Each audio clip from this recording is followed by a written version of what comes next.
Peter Baker, it's very weird to hear an incumbent president looking to outsource medical advice. His campaign has a statement out today, and Robert Costa was on in the last hour describing the campaign effort as wanting to find the kind of doctors who appear on Fox News in prime time to counter the doctors that work for the CDC and the FDA and the president's own government.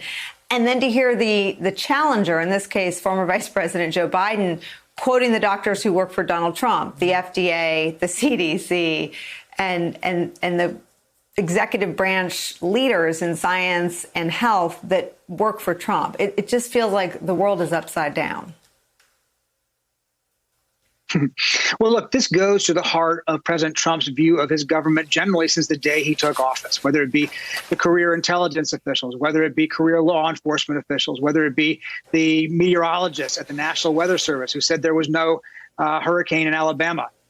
Time and time again, what we've seen is a president at war with his own government, disbelieving the advice he's getting from the professionals, seeing them as enemies, as members of the deep state, as somebody who are out to get him. Just yesterday, I think it was, when he was explaining why he thought it was okay to take hydroxychloroquine, he said the only negative study, which isn't true, but the only negative study was done by the VA, which was done by Trump enemies. Why are they Trump enemies? He didn't explain, except the suggestion, of course, is that anybody who offers contrary information to his must be an enemy. So the suspicion of the government is not new among presidents. A lot of presidents have been suspicious of the bureaucracy or found the bureaucracy to be a hinder at times to their political goals. But we've never seen it as exaggerated and extraordinary as we've seen it with this president. And it's now coming to fruition at a time of national health crisis.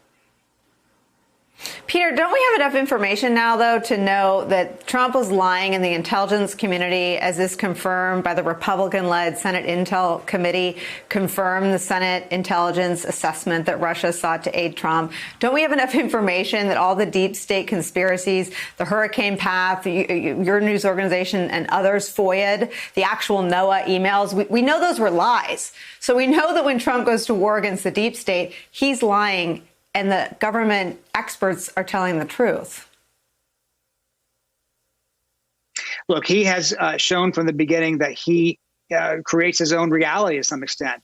He's asked, well, how do you know this? He says, well, I got a lot of phone calls, or I use this. We asked him, what metrics would you use for deciding when to reopen the government? This is the metrics I use. He has said all along, I know more about war than the generals. I know more about anything than the experts. I was with him at the CDC in early March when this was really starting to come down the path in a big way. And he started talking about how he had a special gift for science because his uncle was a professor at MIT. He trusts his own judgment over those of the people who have degrees, who have experience, who have expertise. And he sees them as looking for ways to bring him down, not as actors who are providing fair-minded, good faith advice, but people who have political agendas who are out to get him.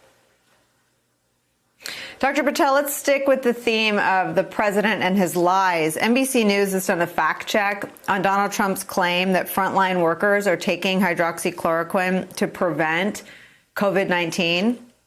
And NBC News is reporting this. Medical professionals say they do not have any evidence to back up President Donald Trump's repeated claim that, quote, many and, quote, thousands of frontline workers are taking hydroxychloroquine as a prophylactic for COVID-19. Just flood us with facts, please. Is there any evidence in the medical world, anecdotal or anonymous or empirical, that what Donald Trump says about frontline workers taking hydroxychloroquine, let me get this right, by the thousands is true? No, it's simply not true because, number one, it is absolutely not proven to be effective in that scenario. And trust me, if there's anybody who would want to try to do something to prevent getting an infection, because remember, healthcare workers are also thought to potentially be spreading this when we're not protected. So if anybody would be interested, it would be healthcare workers.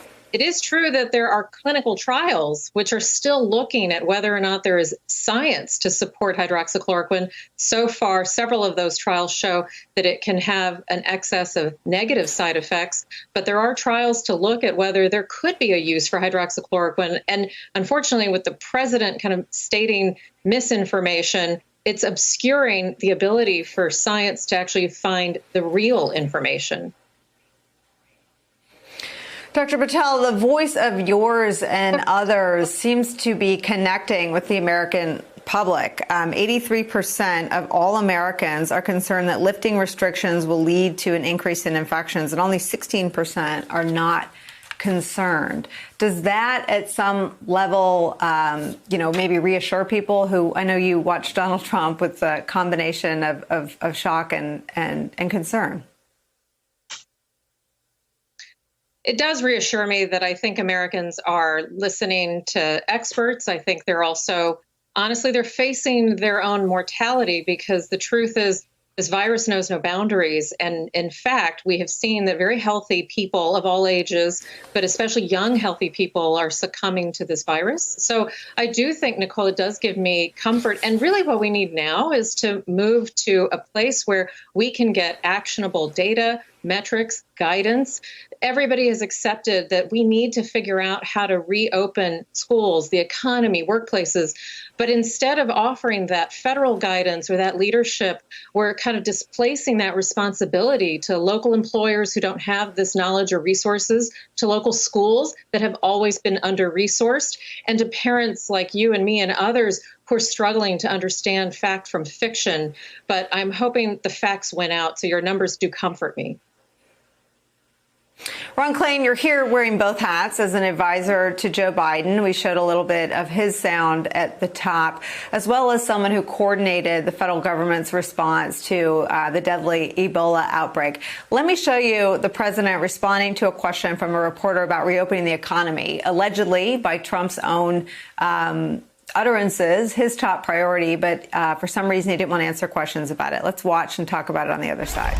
Mr. President, why haven't you announced a plan to get 36 million unemployed Americans back to work? You're overseeing historic economic despair. What's the delay? Where's the plan? I think we've announced a plan. We're opening up our country. Just a rude person you are. We're opening up our country. We're opening it up very fast. The plan is that each state is opening, and it's opening up very effectively. And when you see the numbers, I think even you will be impressed, which is pretty hard to impress you. Yeah, go ahead, please. A lot of these jobs are not coming back. Just an unbelievable display of rudeness and unpresidential conduct to a journalist. We both worked for presidents who didn't always like, in my case, who often did not like what was written about him, but I could never imagine him treating a reporter in the White House press corps that way. Your thoughts on the conduct and the substance of his response there? Well, the conduct is certainly no surprise at this stage in the game, Nicolle. It's what we've seen for 3 years. That's not going to change. It's never going to change. The substance, though, I think is interesting, because I think the president is making a big gamble. I mean, what he's saying is basically, I have a one-point plan to fix the economy.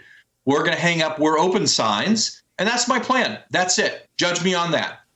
And I think the problem with that, Nicolle, Peter earlier alluded to the idea that Trump creates his own reality. But he can't deny the reality here. By the end of this month, 100,000 Americans will be dead from this virus. And that's a reality that's in no small part the product of Trump's mishandling of it. And America faces the highest unemployment rate it's seen since the Great Depression. 35 million jobs lost. Now, some of that will come back as states reopen, but a lot of it won't. And I think President Trump's going to have to answer for the fact that he has no plan to fix the handling of the virus, no plan to bring back jobs, and has to be judged by the results of his leadership. And it's a failure on the health front, and I think it's going to be a failure on the economic front, too.